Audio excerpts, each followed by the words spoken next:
വന്യതയുടെ കാണാക്കാഴ്ചകൾ സമ്മാനിച്ച് green warriors കൂട്ടായ്മയുടെ wild life photography exhibition ശ്രദ്ധ നേടുന്നു.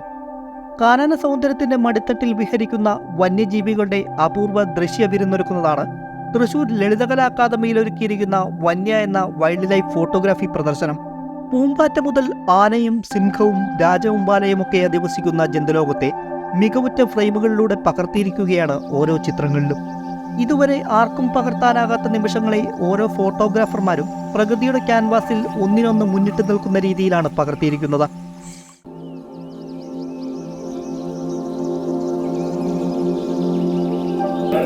നിങ്ങൾ കാണുന്ന ഫ്രെയിം ശരിക്കും പറയണമെങ്കിൽ ഇത് കേരളത്തിലെ നെല്ലിയാമ്പതിയിൽ നിന്ന് എടുത്ത ഫ്രെയിമാണ്. ഒരുപാട് കഷ്ടപ്പാടുകളുടെ ഒരു കഥ പറയാനുണ്ട്. നോർമലി നമ്മൾ കാണാമെന്ന് പറയുന്നെങ്കിൽ മറ്റുള്ള സ്ഥലങ്ങളിൽ പോയി കഴിഞ്ഞിട്ടുണ്ടെങ്കിൽ ലെപ്പേഡ്, ടൈഗർ ഇതിനെ കാണാനായിട്ട് വളരെ എളുപ്പമാണ്. കേരളത്തിലെ കാടിൻ്റെ പ്രത്യേകത എന്ന് പറയുന്നത് ഒന്ന് മഴക്കാടുകളാണ്. ഇതോളം മൃഗങ്ങൾക്ക് ഹൈഡ് ചെയ്യാനായിട്ട് ഒരുപാട് സ്ഥലങ്ങളൊക്കെ ഉള്ള കാടുകളാണ് നമ്മുടെ. അവിടെ ഇതുപോലെ കടുവ, പുലിയുടെ ഫോട്ടോ കിട്ടുക എന്ന് പറഞ്ഞാൽ വളരെ വളരെ റെയർ ആയിട്ടുള്ളതാണ്. ഏകദേശം ഒരു വർഷത്തെ കഷ്ടപ്പാടിൻ്റെ ഫലമാണ്. ഞങ്ങളെല്ലാ ശനി ഞായറും കിട്ടാൻ നേരത്ത് ജോലി ഒഴിവുള്ള സമയങ്ങളിൽ നെല്ലിയാമ്പതി പോയി ഇതുപോലെ വെയിറ്റ് ചെയ്തിട്ട് ഒരു വർഷത്തെ കഷ്ടപ്പാടിൻ്റെ ഫലമായി ഈ കഴിഞ്ഞ ഓഗസ്റ്റ് 15-ന് കിട്ടിയ പടമാണ്. അതായത് ഞങ്ങൾ വേഴാമ്പലിൻ്റെ ഫോട്ടോ എടുക്കാൻ അവിടെ പോയി കുറച്ച് നേരം വെയിറ്റ് ചെയ്ത് ഇങ്ങനെ ഇരിക്കാൻ നേരത്ത് പെട്ടെന്ന് ഒരു മ്ലാവിൻ്റെ അലാം കോള് ഞങ്ങൾ കേട്ടിട്ടിരിക്കുകയാണ്. അപ്പോൾ അലാം കോള് കേട്ട് കുറച്ച് കഴിയാൻ നേരത്ത് ഈ തേയിലയുടെ ഇടയിൽ ഒരു അനക്കം ഞങ്ങൾ ശ്രദ്ധിച്ചു. നോക്കാൻ നേരത്ത് ഒരു പുള്ളി ഞങ്ങളെ ഇങ്ങനെ ശ്രദ്ധിച്ചുകൊണ്ട് നിൽക്കുന്നു. ഏതൊരു ഫ്രാക്ഷൻ ഓഫ് സെക്കൻഡ് ടൈമിൽ അങ്ങനെ ഒരു നല്ലൊരു ചിത്രം പകർത്താനായിട്ട് സാധിച്ചു. അത് പകർത്തി ഒരു 4-5 സെക്കൻഡിനുള്ളത് ആ തേയിലത്തോട്ടത്തിൻ്റെ അടിയിലേക്ക് മറിഞ്ഞ് അത് മാറിപ്പോവുക ചെയ്തത്. പിന്നെ അതിനെ നമ്മൾ കണ്ടിട്ടില്ല. ഇത് രാജവെമ്പാലം ഞങ്ങൾ നെല്ലിയാമ്പതിക്ക് ഞാനും എൻ്റെ കൂട്ടുകാരൻ ശ്രീനിചേട്ടനും കൂടി ഞങ്ങൾ പോകുമ്പോൾ ഒരു കാട്ടുവഴി എന്ന് പറയല്ല, അവിചാരിതമായിട്ട് കാണുകയാണ്. അത് പെട്ടെന്ന് ഞങ്ങളെ കണ്ട് കയറിപ്പോയി.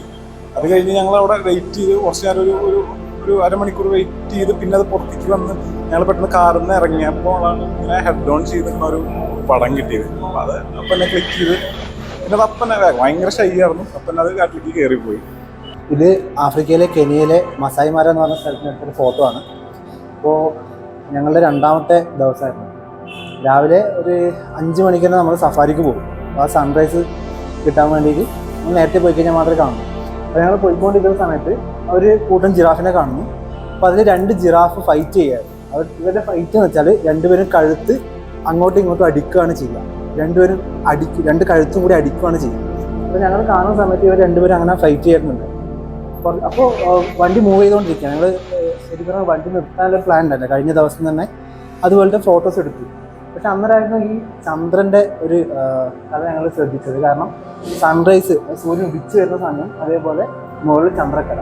പൊതുവേ നമുക്കങ്ങനെ ഒരു സീൻ കിട്ടുക എന്ന് പറഞ്ഞാൽ കുറച്ച് റെയറാണ്. കാരണം സൂര്യൻ ഉദിക്കുന്നതും ചന്ദ്രൻ അസ്തമിക്കുന്നതും തമ്മിൽ ആ ഒരു കിട്ടുക കുറച്ച് ബുദ്ധിമുട്ടാണ്. അപ്പോൾ തന്നെ ഡ്രൈവറോട് വണ്ടി നിർത്താൻ വേണ്ടി പറഞ്ഞു.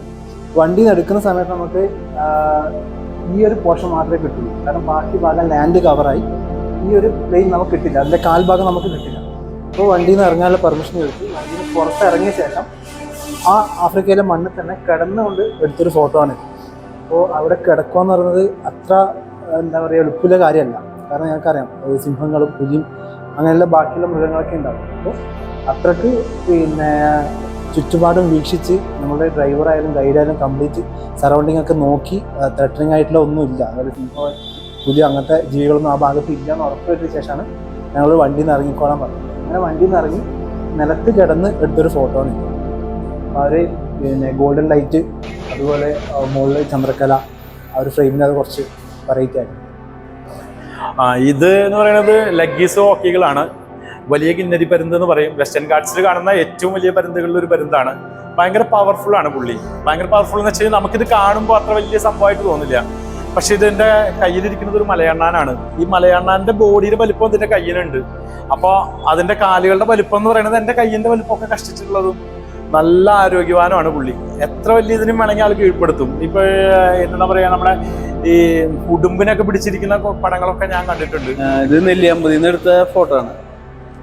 നെല്ലിയാമ്പതിയിൽ യാദൃച്ഛികമായിട്ട് ഞങ്ങൾ പോയിക്കൊണ്ടിരിക്കുമ്പോൾ ഞാൻ സൂരജ് പണിക്കര്, അഭിജിത്ത് വാര്യർ, ഇങ്ങനെ കുറച്ച് ഫോട്ടോഗ്രാഫേഴ്സ് പോയിക്കൊണ്ടിരിക്കുമ്പോൾ പെട്ടെന്ന് ഞങ്ങൾക്ക് ലക്കിലി കിട്ടിയൊരു മൂവ്മെൻ്റ് ആണത്.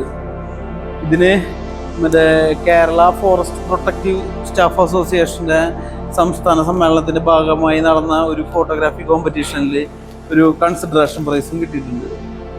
ആ ഒരു പടമാണത്. 3 വനിതകൾ ഉൾപ്പെടെയുള്ള 43 വൈൽഡ് ലൈഫ് ഫോട്ടോഗ്രാഫർമാരുടെ കൂട്ടായ്മയാണ് ഗ്രീൻ വാരിയേഴ്സ്. വിവിധ മേഖലകളിൽ പ്രവർത്തിക്കുന്നവരും ഫോട്ടോഗ്രാഫി പ്രൊഫഷണലുകളും തങ്ങളുടെ തിരഞ്ഞെടുത്ത 65 ചിത്രങ്ങളാണ് പ്രദർശനത്തിനെത്തിച്ചിരിക്കുന്നത്. കേരളത്തിനകത്തും പുറത്തും വിദേശത്തും എടുത്ത ചിത്രങ്ങളും പ്രദർശനത്തിലുണ്ട്. മായ്ക്കപ്പെടുന്ന ഹരിതാഭയെ തിരിച്ചുപിടിക്കാനും വരും തലമുറയ്ക്കായി കാത്തുസൂക്ഷിക്കാനും നമ്മൾ ഓരോരുത്തരും പ്രകൃതിയുടെ കാവലാളായി മാറണം എന്ന ആഹ്വാനം ചെയ്യുക കൂടിയാണ് ഈ ഫോട്ടോ പ്രദർശനം. ലളിതകലാ അക്കാദമിയുടെ തൃശൂർ ആർട്ട് ഗാലറിയിൽ നടക്കുന്ന പ്രദർശനം ഞായറാഴ്ച സമാപിക്കും.